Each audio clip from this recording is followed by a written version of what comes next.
तो गाइस अभी हम लोग रेड कर रहे हैं एक मैथ्स एजुकेटर के रूम को, जिसको आप सब जानते हो, थंबनेल में तो देख के आए होंगे। आ जाओ। यहाँ पे उनका सेटअप है कुछ तो, ठीक है। आ जाओ फटाफट। देखो अभी वो कुछ काम कर रहे हैं, ठीक है, लेकिन हम लोग ऐसे डायरेक्ट रेड मारेंगे, देखते हैं क्या होता है।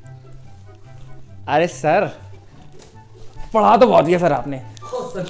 सर नहीं, अब हो गया, पढ़ा तो बहुत लिया आपने। अब थोड़ा सा इन बच्चों के जवाब दे दीजिए क्वेश्चंस के। अरे आए किधर से एकदम से? वो छोड़िए सर, किधर से आए ये बताइए कि 23 के जो बच्चे हैं, ठीक है, 23 के बच्चों के लिए कंटेंट है स्पेशली। 23 के जो बच्चे हैं सर, 1 महीना बच्चा है, क्या करें? यार सबसे पहली तो एक गलती मत करना, रीडिंग मत करते रहना। स्पेशली मैथ फिजिक्स की बात करूँ, अगर केमिस्ट्री में, ऑर्गेनिक इनऑर्गेनिक में फिर भी रीडिंग थोड़ी हेल्प करेगी, मैथ फिजिक्स में नहीं।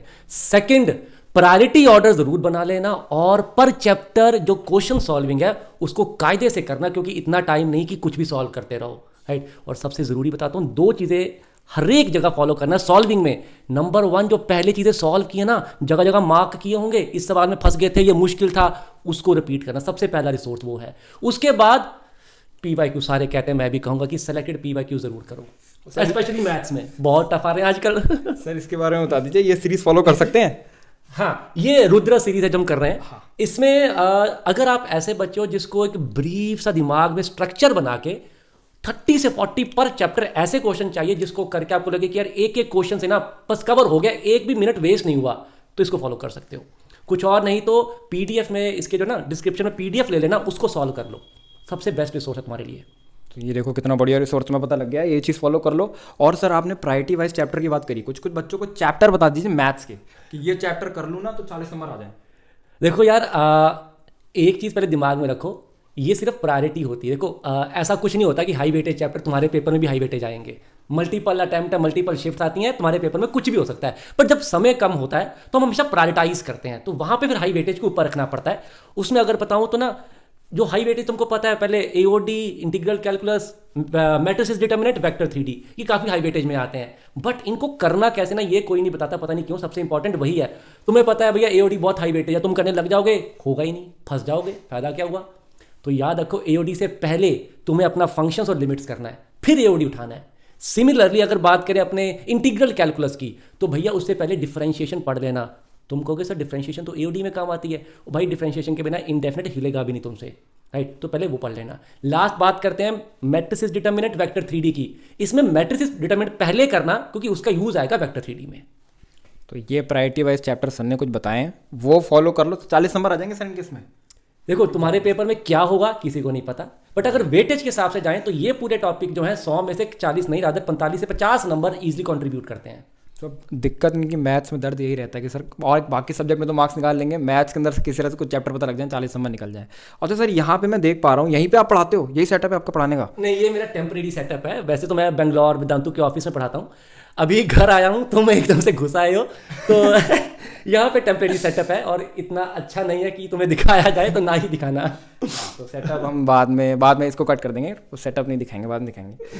तो सर मतलब आप यहीं से पढ़ाते हो, और ये 1 शॉट सीरीज आपकी चल रही है। यहीं पे एक क्वेश्चन पूछ लेता हूँ, बच्चे कहते हैं सर 1 शॉट इस समय देखा जाए, या वो खुद के लेक्चर्स वगैरह किसी अगर कोचिंग में इनरोल्ड है, लेक्चर्स और 1 शॉट, क्या चीज़ प्रेफर करी जाए? देखो यार, अगर आप एक अच्छी कोचिंग में पढ़ रहे हो ना, तो सही बता रहा हूँ, उसको एंड टू एंड फॉलो करो, कुछ और करने की जरूरत नहीं है। इस समय आके रिस्क नहीं लेना चाहिए किसी भी नई चीज़ से। मैं कहूँगा मेरा चैनल बहुत अच्छा है, दूसरा कहेगा उसका चैनल बहुत अच्छा है, तीसरा कहेगा उसका अच्छा है।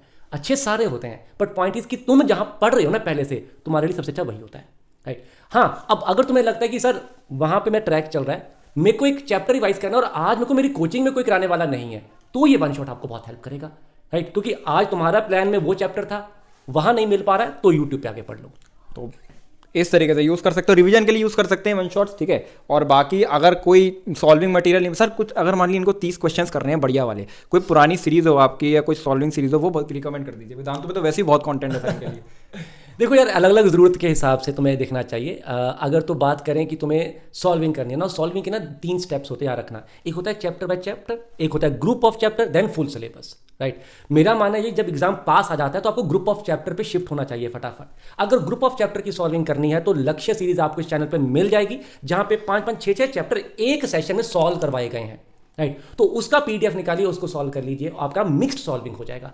NTA अभ्यास भी हमने ग्रुप वाइज करवाया हुआ है लास्ट ईयर, अलजेब्रा का अलग, कैलकुलस अलग, PCM अक्रॉस ऑल। एंटी अभ्यास तो सर मैंने खुद फॉलो देखा हुआ है, ठीक है। अब अभ्यास की बारी करके जो प्लेलिस्ट है, अब अभ्यास की हाँ, बारी, वो तो उसके मैंने खुद सिलेक्टेड देखी है। क्वेश्चन सारे तो अच्छे नहीं है अभ्यास में। अभ्यास पता नहीं एंटी ने कैसे बनाया, कुछ क्वेश्चन तो बिल्कुल ही गए गुजरे, कुछ बहुत ही अच्छे हैं, बहुत मिक्सचर है।